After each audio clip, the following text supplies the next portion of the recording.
সুপ্রিয় শিক্ষার্থীবৃন্দ, আমার শুভেচ্ছা রইল। আমি মোস্তাকিমা ম্যাডাম, সৃষ্টি central school and college, Rajshahi. আমি পঞ্চম শ্রেণীর বায়বি বইয়ে আজ আমি তোমাদের ষষ্ঠ অধ্যায় জলবায়ু ও দুর্যোগ এই চ্যাপ্টারে পার্ট 3 এবং পার্ট 4 সম্পর্কে পড়াবো। গতদিন আমরা এই অধ্যায়েরই দুইটা পার্ট পড়েছিলাম, পার্ট 1 এবং পার্ট 2। আশা করি প্রত্যেকে আমার সাথে তালে তাল মিলিয়ে পড়েছিলে, লিখেছিলে এবং সঠিকভাবে বাসায় আত্মস্থ করেছো।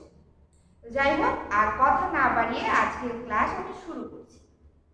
আজকে প্রথমে আছে খরা, তাই তো?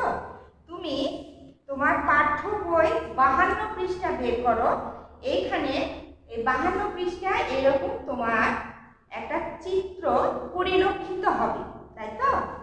এটা হচ্ছে খরার দৃশ্য, যে খরা হলে প্রকৃতি কেমন ভাবে সজ্জিত হয়।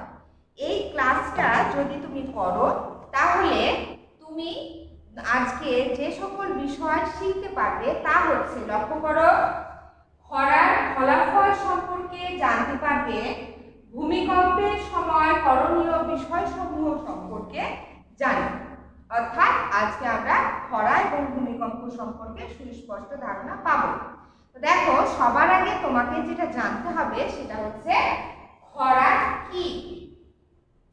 খরা কি?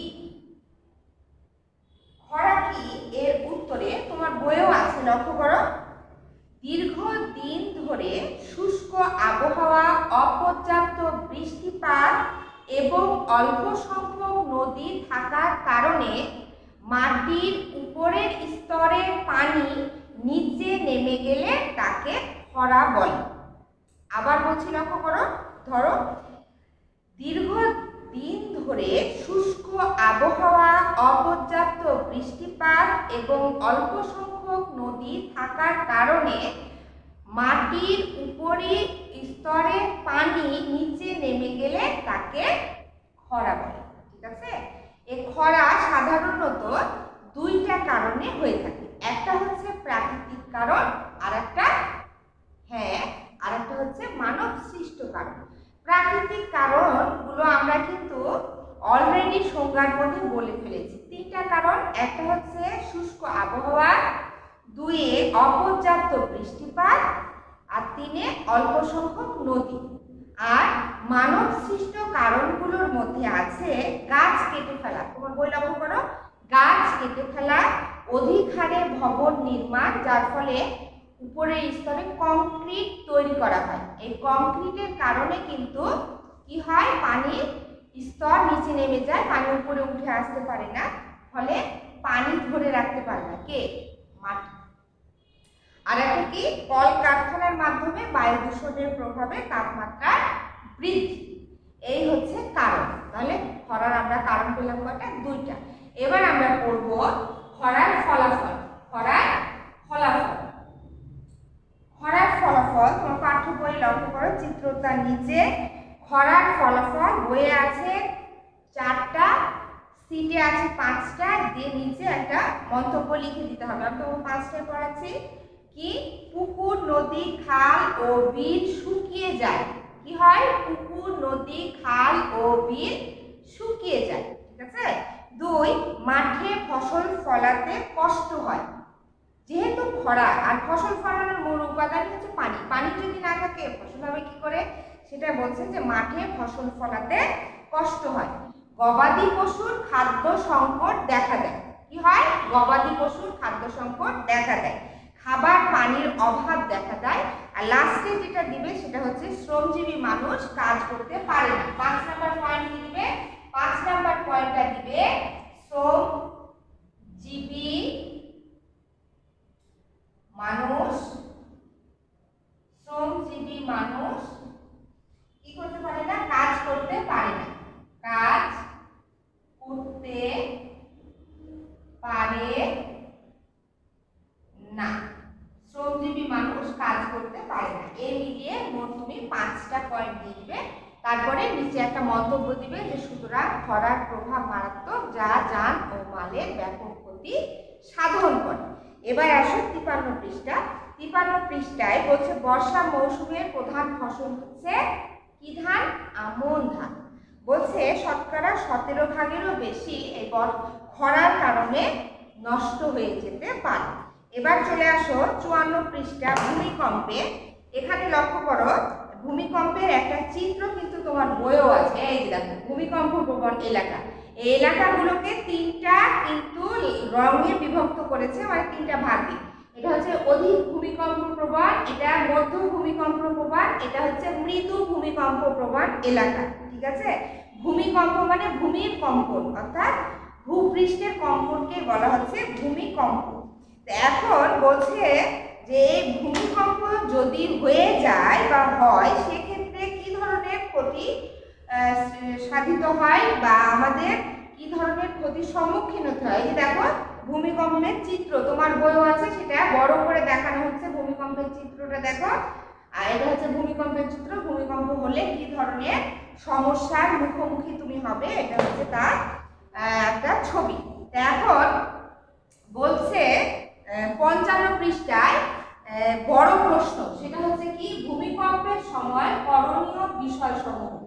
ভূমিকম্পের সময় করণীয় বিষয়সমূহ বইয়ে আছে মোট 7টা পয়েন্ট, তোমাকে দিতে হবে 5টা, এর মধ্যে থেকে তুমি 5টা খুঁজে খুঁজে দিবে। তো এই ভূমিকম্পকে মূলত এই ভূমিকম্পের সময় করণীয়গুলোকে 3টা ভাগে ভাগ করা যায়। একটা ভূমিকম্পের আগে, একটা ভূমিকম্প চলাকালীন, আর একটা হচ্ছে ভূমিকম্পের পরে। তাহলে আগে, চলাকালীন, পরে, এই 3 ভাগে ভাগ করা হয় কাকে? ভূমিকম্পের প্রস্তুতিকে। ঠিক আছে, এবার তুমি দেখো যে ভূমিকম্পের সময় তুমি কি করবে, কি করা উচিত। 1 নাম্বার, পুরোপুরি শান্ত থাকতে হবে। যে ভূমিকম্প হচ্ছে একদম অস্থির হয়ে যাবে তা না, তোমাকে কি করতে হবে? রিল্যাক্স মোডে থাকতে হবে। আর কি হবে? আতঙ্কিত হয়ে ছোটাছুটি করা যাবে না। যদি তুমি আতঙ্কিত হয়ে ছোটাছুটি করো এটা কিন্তু আরো ক্ষতির কারণ। 2, যদি তুমি বিছানায় থাকো তাহলে কি করতে হবে? বালিশ দিয়ে তোমার এই মাথাটাকে ঢেকে রাখতে হবে, যেন উপর থেকে যদি ভারী কিছু পড়ে যেন তোমার অন্ততপক্ষে মাথাটা রক্ষা পায়। ঠিক আছে, এবার দেখো 3 নাম্বার পয়েন্ট বলছে কাঠের টেবিল বা শক্ত কোনো আসবাবপত্রের নিচে থাকতে হবে। কাঠের টেবিল অথবা শক্ত কোনো আসবাবপত্রের নিচে তোমাকে কি করতে হবে? অবস্থান নিতে হবে। 4 নাম্বার পয়েন্ট বলছে বারান্দা, আলমারি, জানালা বা ঝোলানো কোনো ছবি থেকে দূরে থাকতে হবে। যদি তুমি বারান্দায় থাকো তোমাকে বারান্দা থেকে সরে আসতে হবে। যদি তুমি আলমারির নিকটে থাকো আলমারির কাছ থেকে সরে আসতে হবে। যদি তুমি জানালার কাছে থাকো জানালার কাছ থেকে একটু দূরে চলে যেতে হবে।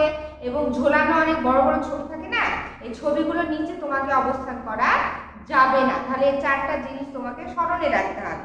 আর একটা কি বলছে যে পাকা দালানে, যদি তুমি পাকা দালানের মধ্যে অবস্থান করো তাহলে বিম দেখেছো বড় বড় পিলারগুলো, ওই উপর দিয়েও কিন্তু বিম যায়, সাইড দিয়ে বিম যায়, সেই বিমগুলোর পাশে তোমাকে কি করতে হবে?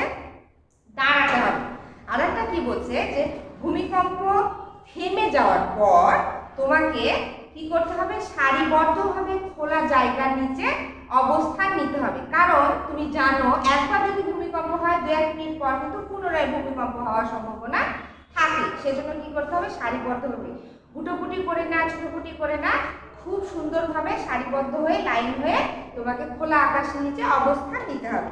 এবং সর্বশেষ পয়েন্ট যেটা, সেটা হচ্ছে কি যে প্রাথমিক চিকিৎসার ব্যবস্থা কিন্তু বাসায় অবশ্যই রাখতে হবে। ঠিক আছে, এই ছিল মোটামুটি আজকে আমার পড়ানোর বিষয়। আশা করি প্রত্যেকে সুন্দরভাবে পড়েছ।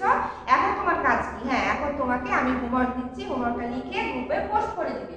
আজকের হোমওয়ার্ক খরার ফলাফল সম্পর্কে কি করবে? 5টি বাক্য লিখবে। 5টি বাক্য কি করো? লিখো। এটা হচ্ছে তোমার আজকে হোমওয়ার্ক। তাহলে তুমি অনেকগুলো বিষয় সম্পর্কে অবগত হলে এই বিষয়গুলো খুব সুন্দরভাবে তুমি কি করবে? লিখবে, পড়বে এবং নিজের মধ্যে আত্মস্থ করবে। বেশি বেশি পরিমাণে লিখবে, কারণ এখন তোমাদের লেখার কিন্তু ধরনটা চেঞ্জ হয়ে যাচ্ছে, লেখাটা খারাপ হয়ে যাচ্ছে। এই হোমওয়ার্কটা করে তুমি অবশ্যই গ্রুপে পোস্ট করে দিবে। ওকে, আল্লাহ হাফেজ। প্রত্যেকের সুস্বাস্থ্য কামনায় আজকের মতো আমি বিদায় নিচ্ছি। আল্লাহ হাফেজ।